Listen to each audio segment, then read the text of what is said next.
the funny part. For an hour and 20 minutes, they ate in silence. You choose your meal from the menu. Typically, you hand the menu back. Not these people. They held on to it. Ate their food and managed. I don't even. They must have had like some sort of Indian god with several limbs. They held on. They held on to menus, ate food, and flicked the leaves at each other across the table. It was, and I'm firmly convinced of this. It was really, in essence, for Valentine's Day. That's all I have to say on Valentine's Day, but I'm going to move on to something that I know is all very dear to your hearts. I assume we're most of the students here. Can I get a hell's yeah for students? Hell yeah! I was expecting a woo! I like that, that was masculine. I assume we're all students, so this is no doubt very dear to your hearts. I am of course talking about the general election. Not, unfortunately, the Sue election, but the general election nonetheless. I'm 22 years old. I've had the vote for 4 years. I got the vote at 18, 4, 20, yeah. I had the vote for 4 years.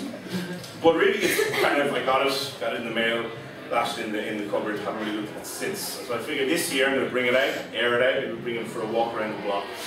And so I've tried to get more informed about what's going on in Irish politics. You know, maybe pick up a newspaper, listen to a radio programme. You know, just be huge.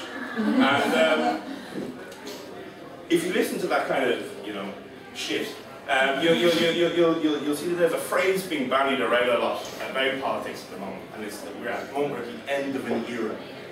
It's the end of an era for Irish politics. I'm not really sure why, but it is.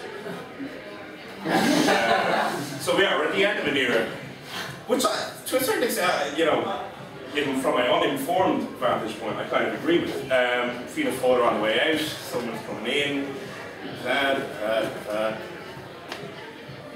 Personally, the biggest change that the new law will bring, and this is something that's kind of close to my heart, so I appreciate if you treated it with the gravity and respect it deserves. Jackie Healy-Rae will no longer be a part of the Irish Parliament. Jackie Healy-Rae, of course, we all know, is the long-term incumbent TD for Kerry South West. Just a pillar of a man. Historians actually argue as to whether or not he's 80 or 173 years old. Relic of the Boer War, First World War, Irish War of Independence, and the Second World War. He's the only decorated soldier to fight for Ireland in both World Wars, which was apparently impossible. But Jackie Healy-Rae made it so. You've got to respect that kind of determination. I was going to say determinism, but that's not a word.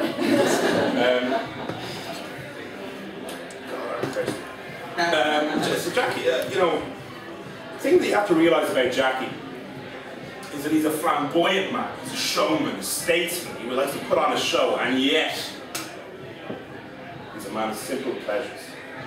He's a simple man, but a man of pleasures nonetheless. I'm going to leave you on this, ladies and gentlemen. You've been very, very good. Thanks for listening.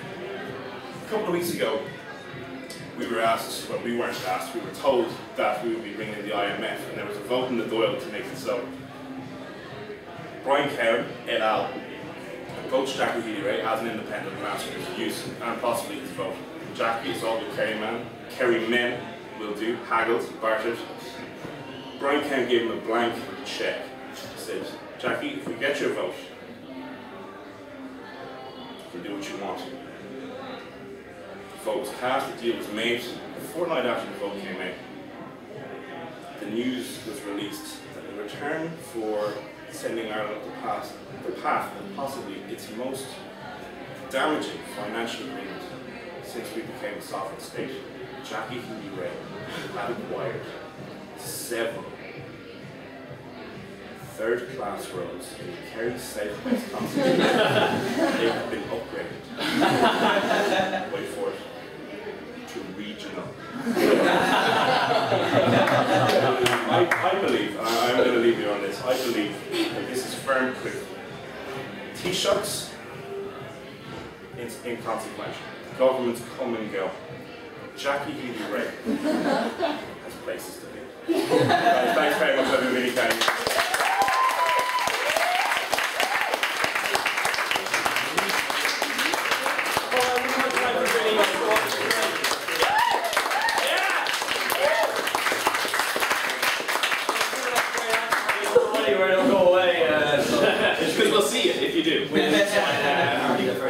Yeah, and Valerie's guarding the doors like a cougar.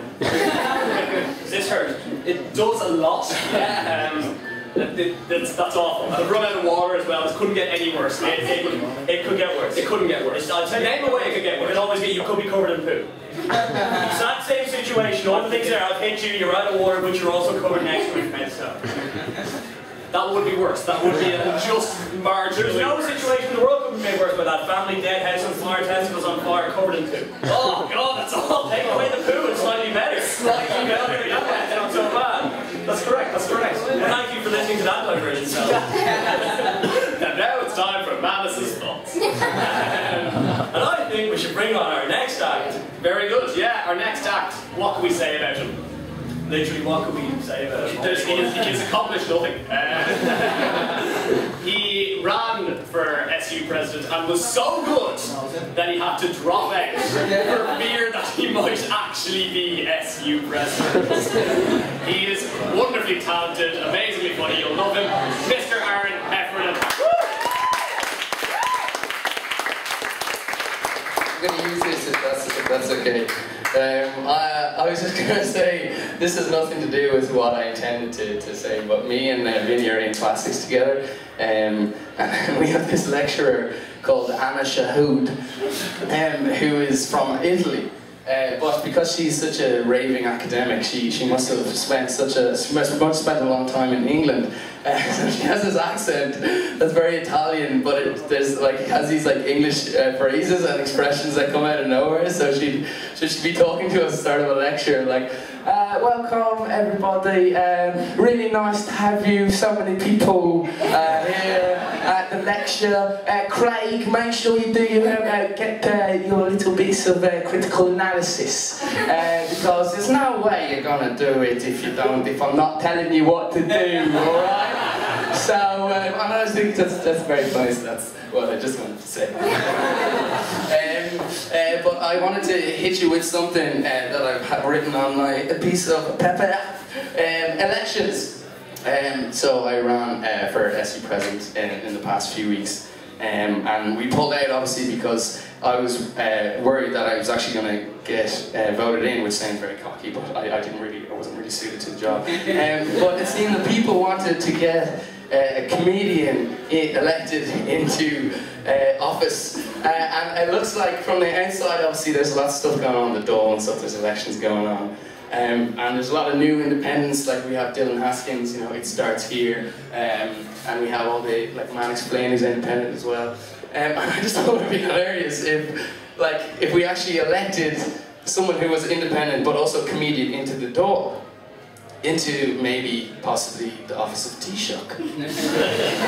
And the best person I could think of to be doing this was, of course, you know, maybe if the Taoiseach was Dylan Moran. Which I think would be very funny, because recently there was all that scandal, well, it wasn't recently, it was a while ago, all that scandal about, you know, Brian Cowan going for a pint and then he had the interview the next day, so I thought it'd be very funny if those interviews were had if the Taoiseach was Dylan Moran instead. So if we had something like, Mr. Moran, thank you for coming here today on RT News. Now, there's been some recent scandal here. You've got a lot of all this stuff with the money and all these bad things you've been doing. But you also, last night you went for a drink. Can you tell us a little bit about that?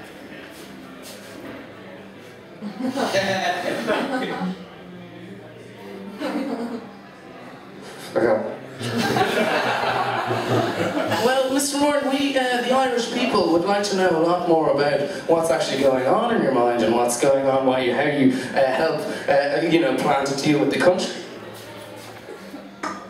You want to answer?